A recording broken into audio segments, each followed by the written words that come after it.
দ্বিতীয় শ্রেণীর গণিত আজকে আলোচনার বিষয় হচ্ছে এখানে সংখ্যার তুলনা। তো প্রথমে এটা করা আছে এখানে ৬২ আর ৪৫, এখানে দুটি সংখ্যা। এই সংখ্যার তুলনা করে কে বড় কে ছোট এটা নির্ণয় করা। সংখ্যার তুলনার মাধ্যমে কে বড় কে ছোট এটা নির্ণয় করতে পারা। তো এখানে ৬২ আর ৪৫ দেওয়া আছে। তো আমরা পূর্বে শিখেছিলাম এখানে 10টা করে ব্লক নিয়ে একটা করে দর্শকের ব্লক তৈরি করা। এই যে এখানে যেহেতু 6, 10, 2 এখানে কথা হচ্ছে ৬২, তাহলে আমরা যদি 6টা ব্লক নেই দর্শকের ব্লকগুলো 1, 2, 3, 4, 5, 6, এখানে 6টি দেওয়া আছে। তো 6টি দর্শক যদি ব্লকগুলো নেই তাহলে 6 10 60, আর এখানে আছে 2টা, এ হয়ে গেল ৬২। আবার ৪৫-এর ক্ষেত্রে এখানে দেওয়া আছে 4, 10, 5, 45। তো 45টার ক্ষেত্রে আমরা কীভাবে ব্লকটা মিলাবো?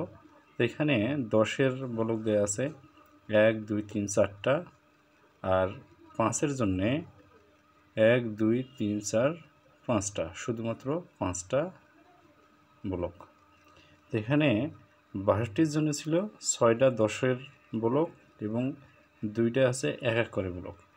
আর 45-এর জন্য এখানে আছে 4টা দর্শকের ব্লকগুলো, আর আছে 5টা একটি করে ব্লক।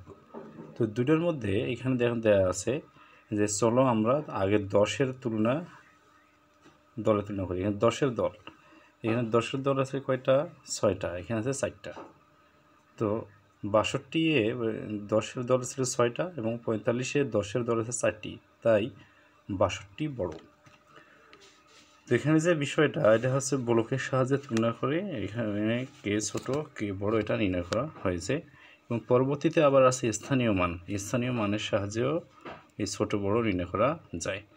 মূলত এখানে বিষয়টা আছে যে 10 ভিত্তিক যে সংখ্যাটা এটার সাহায্যে ছোট বড় নির্ণয়ের। এটা গেল। তাহলে ৬২ আর ৪৫-এর মধ্যে এখানে আমরা বড় পেলাম কে? ৬২। তাহলে 6, 10, 2, ৬২, কারণ এর আছে 6টি 10-এর ব্লক আর 4টি 10-এর ব্লক। তো অবশ্যই 6টি 10-এর ব্লক 4টি 10-এর ব্লক থেকে বড়, এই জন্যে ৬২ এখানে বড় সংখ্যা।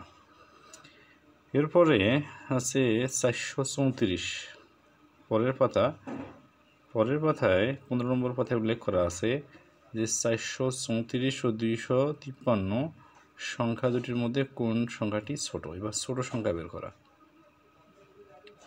তো আমরা এখানে 10-এর ব্লক, তারপরে 100-এর ব্লক এগুলো তৈরি করা শিখেছিলাম।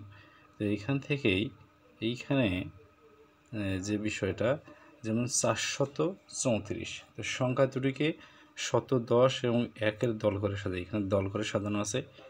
যেহেতু এখানে দেওয়া আছে 434, 434-এর জন্য এখানে দেখুন দেওয়া আছে তাহলে 4টা শতকের ব্লক 1, 2, 3, 4, এখানে 4টা শতকের ব্লক নেওয়া আছে। তারপরে 4টা শতকের ব্লকে হয়ে যাচ্ছে 400, আর দেওয়া আছে 34, মানে 3টে 10-এর ব্লক 1, 2, 3, এই 30, তাহলে 430 গেল, এর সঙ্গে যোগ হবে 4টে 1-এর ব্লক 1, 2, 3, 4, এ হয়ে গেল 434।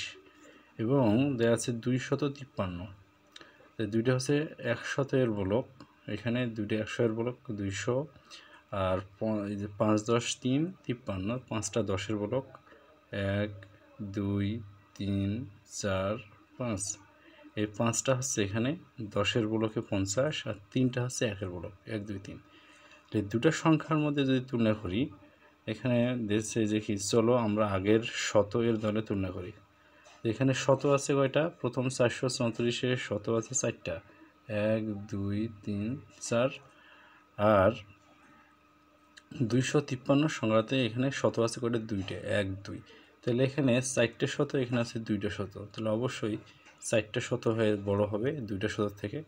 তাহলে 434-এ 100-এর দল 4টা এবং 253-এ 100-এর দল 2টা, তাই 253 এখানে ছোট। তাহলে অবশ্যই 253 ছোট, আমরা 100-এর দল থেকেই বের করতে পারলাম যে 253 এখানে ছোট। এখন পরবর্তী পেজে উল্লেখ করা আছে 16 নম্বর পেজ, এইখানে 354 325 সংখ্যা দুটির মধ্যে কোন সংখ্যাটি বড় তা ব্যাখ্যা করি। তাহলে আগের যে পৃষ্ঠার পড়া আর এই পৃষ্ঠার পড়ার মধ্যে পার্থক্য হচ্ছে এবার শতকের ঘর ঠিক আছে, শতকের ঘরের দুই অঙ্কেরই এখানে শতকের ঘর ঠিক। দেখেন 354 শতকের ঘর দেওয়া আছে 1টা 2টা 3টা, আবার 325 এটা দেওয়া আছে 325-এ শতকের ঘর আছে 3টা। তাহলে আমরা শতকের ঘরের সাহায্যে কোনো ক্রমে কে বড় কে ছোট নির্ণয় করতে পারবো না।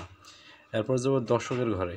তো 354-এ দশকের ঘর আছে কয়টা? দশকের ব্লক 1 2 3 4 5টা, আর এখানে 325-এ কয়টা? 1 2টা, 10-এর ব্লক আছে 2টা।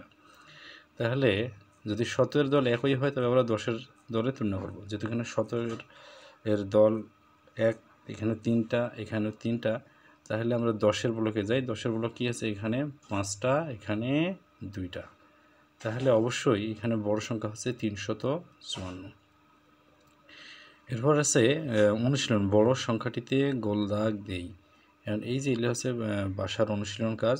উপরের কাজগুলো যখন কোনো শিশু বুঝতে পারবে তখন সেই অনুশীলনেরগুলো করতে পারবে। যেমন এখানে একটা দেওয়া আছে যে বড় সংখ্যাটিতে গোল দাগ দেই। এখানে 8 5 85 আর 5 7 57। তো দেখা যাচ্ছে যে এখানকার প্রথমের 8, এখানে দেওয়া আছে প্রথমের 5। তাহলে 8 যেহেতু বড়, তাহলে এখানে 85-তে কী হবে? গোল দাগ হবে। তাহলে 85 এখানে বড় সংখ্যা। তাহলে ছোটো সংখ্যার 2 নম্বরের দিয়ে একটা উদাহরণ দেয়। এখানে বলছে ছোটো সংখ্যাটিতে গোল দাগ দেই। প্রথমে দেওয়া আছে কত? 7 10 5 75 আর 6 10 5 65। তো এখানে দেখা যাচ্ছে যে প্রথম 75-এর 7 আর 15-টি 6, তাহলে 7 6 থেকে বড়, তাহলে এখানে ছোটো সংখ্যা হবে 65। তাহলে 65-র মধ্যে গোল চিহ্ন হবে। এইভাবে শিশুরা বাসায় অনুশীলন করে করে এই বিষয়গুলো আর কি শিখবে। যদি পূর্বের যে কাঠির ব্লক যে ব্লকগুলো সাজানো আছে 10-এর ব্লক, শতকের ব্লক, এগুলোকে সাহায্যে তুলনা করতে পারলেই বাচ্চারা এগুলো শিখতে পারবে।